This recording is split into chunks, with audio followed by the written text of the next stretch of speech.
Diam-diam Demokrat ogah dukung Gibran, tolak pasang wajah Gibran di baliho AHY, hanya Prabowo saja. Bukti masih kecewa, Mercy cuma jadi badut di koalisi Prabowo. Jadi pertama Ibu Kofifa dan Pak Dekarwo itu akan membantu memenangkan di Jawa Timur. Dan tadi ada Pak Ridwan Kamil di Jawa Barat. Jadi, tapi akan masuk TKN nggak Pak? Apa? Akan masuk TKN nggak Pak? Bu Kofifa dan Pak Dekarwo akan masuk jajaran TKN nggak Pak? Kalau Pak Dekarwo sudah di Golkar. Kalau Bu Kofifa? Kenapa? Apa? Nanti akan menangkan Jawa Timur. Kenapa?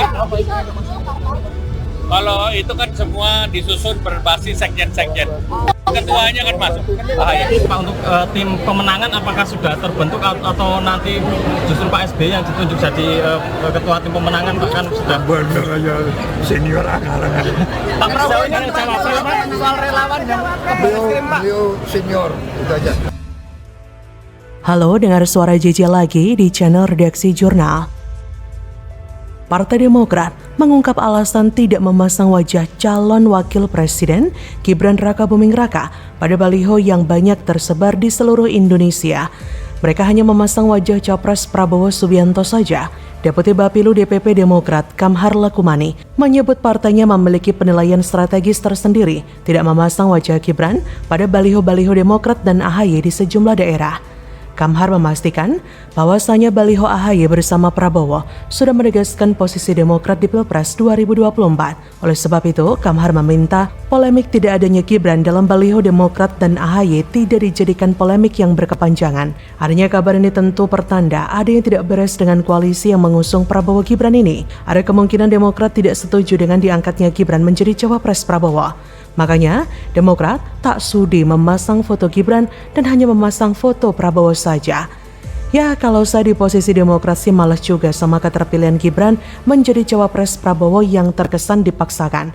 Mending kemana-mana AHY lah daripada Gibran, meskipun sama-sama karbitan. At least AHY lebih berpengalaman di dunia politik daripada Gibran. Jadi, ada kemungkinan Demokrat memang tidak setuju dengan dicawapreskannya Gibran mendampingi Prabowo. Bahkan, Ketua Majelis Tinggi Partai Demokrat Susilo Bambang Yudhoyono sampai tidak tercantum dalam daftar nama tim kampanye nasional TKN Baca Pres dan Bacawa Pres Prabowo Subianto Gibran Rakabuming Raka. Entah itu bentuk kekecewaan SBY yang tidak mau masuk, ataukah mungkin ada alasan lain. Yang pasti, kemungkinan itu bisa saja terjadi. Memang menjelang pemilu 2024, Demokrat berusaha memperbaiki nasib. Awalnya, Demokrat mantap memutuskan mendukung Anies sebagai cawapres, dengan harapan ketua umum mereka bisa menjadi cawapresnya. 11 bulan lamanya Demokrat setia di koalisi Perubahan untuk Persatuan menjaga Anies Baswedan.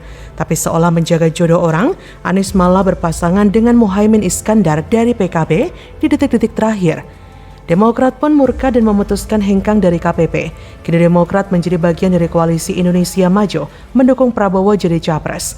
Harapannya AHY jadi cawapres pupus sudah, dan memang Prabowo pun memilih Gibran menjadi cawapresnya.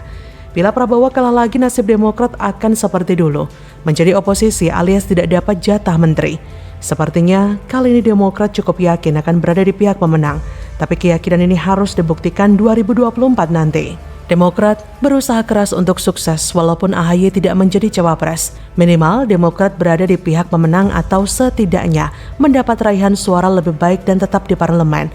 Oleh karena itu Demokrat berusaha keras untuk merayu hati rakyat dengan berbagai cara. Di antaranya rajin dan aktif mensosialisasikan eksistensi Demokrat dengan banyak menyebarkan foto tokoh-tokoh Demokrat yaitu AHY dan SBY. Baliho yang terletak di Jalan Margonda Depok dan Jalan Raya Lenteng Agung Jaksel tak menampilkan foto Bacawa Pres Gibran Rakabuming Raka. Bukan hanya kecewa, sepertinya Demokrat masih fokus untuk memanfaatkan momen agar partainya lebih dikenal masyarakat dengan menumpang tenar pada sosok Prabowo, karena Prabowo dalam beberapa kesempatan mempunyai elektabilitas yang paling tinggi. Demokrat tentu berpikir logis, tidak ngoyo, tak mati-matian untuk pemenangan Prabowo Gibran. Mereka mensosialisasikan Prabowo Gibran biasa-biasa saja, asal jangan dibilang tidak ada kerjanya bagi koalisi dan bagi Prabowo Gibran. Mereka memasang baliho pun masih hati-hati, tidak tergesa-gesa, langsung memasang Prabowo Gibran, tapi lebih mengutamakan popularitas dan elektabilitas partainya sendiri. Logis ya, alias masuk akal juga. Tapi jangan sampai dinilai egois saja oleh parpol anggota KIM lainnya. Upload makan siang bareng sama Bu Susi, apakah mungkin? Tanya aja saya, apakah mungkin Bu Susi masuk ke TPN? Ya, sebagai sebuah rencana, itu kan sudah didiskusikan di internal kita juga dengan Mas Ganjar. Kan sebagai sebuah komunikasi, nggak ada salahnya dilakukan. Bahwasannya nanti output dari pertemuan itu gimana ya kita lihat bagaimana Mas Ganjar nanti berinteraksi. Makin panas. Susi Pujiastuti gabung TPN Ganjar, Andika Perkasa pastikan pertemuan di Pangandaran adalah kode keras. Politik berkelas ala Ganjar bikin kubu sebelah merinding. Saya tuh udah janji lama ke sini, dulu mau dimasakin Udang. Kemarin pas ada air show ya. Air show. Saya diundang tapi WA-nya telat buka saya. Akhirnya kontak lah kami. Kapan Bu bisa? Kesempatannya hari ini. Dan tadi disuguh lobster, udang enak banget. Dimasak sendiri di sini dan ya ngobrol-ngobrol lah. Ini ya teman saya, ya ibu saya. Kita berkawan dulu kan, beliau gubernur, saya menteri.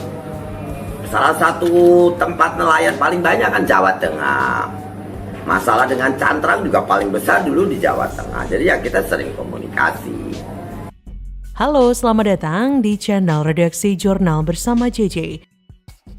Baca Pres Ganjar Pranowo bertemu dengan mantan Menteri Kelautan dan Perikanan Susi Pujiastuti di Pangandaran. Wakil Ketua Tim Pemenangan Nasional Ganjar Mahfud Andika Perkasa pun bicara peluang Susi bergabung di TPN Ganjar Mahfud.